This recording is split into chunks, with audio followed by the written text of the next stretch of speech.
সম্প্রতি news media, print media এবং social মিডিয়ায় যারা অ্যাক্টিভ এবং খোঁজখবর রাখেন, চোখ বুলান, তারা অবশ্যই খেয়াল করেছেন একটি ঘটনা সারা দেশব্যাপী আলোচিত এবং সমালোচিত হচ্ছে।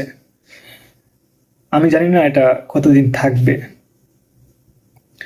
তবে আজ দেখলাম প্রধানমন্ত্রী রামিসার বাসায় গিয়েছে, রামিসার বাবা মাকে সান্ত্বনা দিচ্ছে। আমি এক পর্যায়ে খেয়াল করে দেখলাম রামিসার বাবা তার আকুতি জানাতে জানাতে প্রধানমন্ত্রীর পায়ে লুটিয়ে পড়েছেন।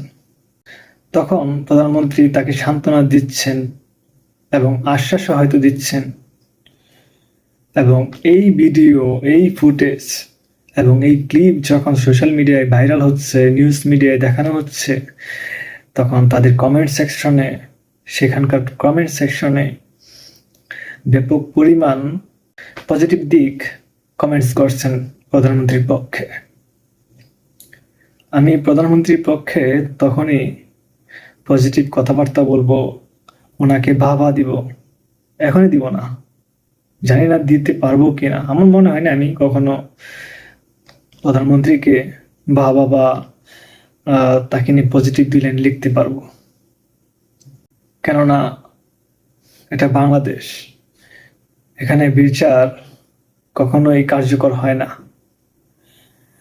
আপনার হাটহাজারীর সেই তুহিনের কথা মনে আছে, আপনার মাগুরার সেই আসিয়ার কথা মনে আছে, যেগুলো প্রমাণিত,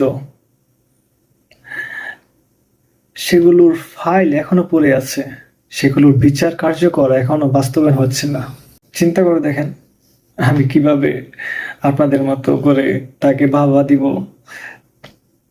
তাকে নিয়ে পজিটিভ কিছু লিখবো বা কমেন্টস করব বা শেয়ার দিব। আমরা এমন একটা দেশে বাস করি ভাই,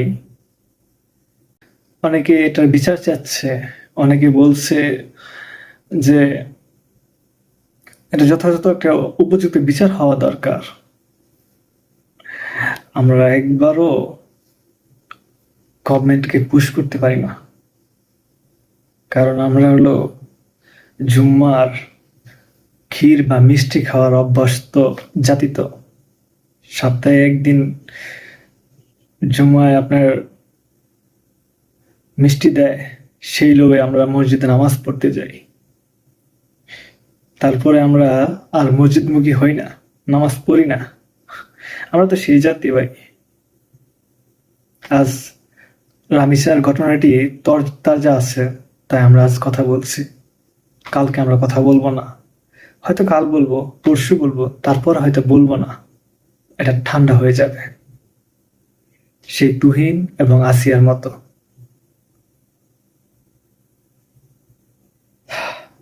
আমি তখনই এটা নিয়ে থাক, আমি আর কিছু বলতে পারতেছি না, আপনারা আমাকে মাফ করবেন।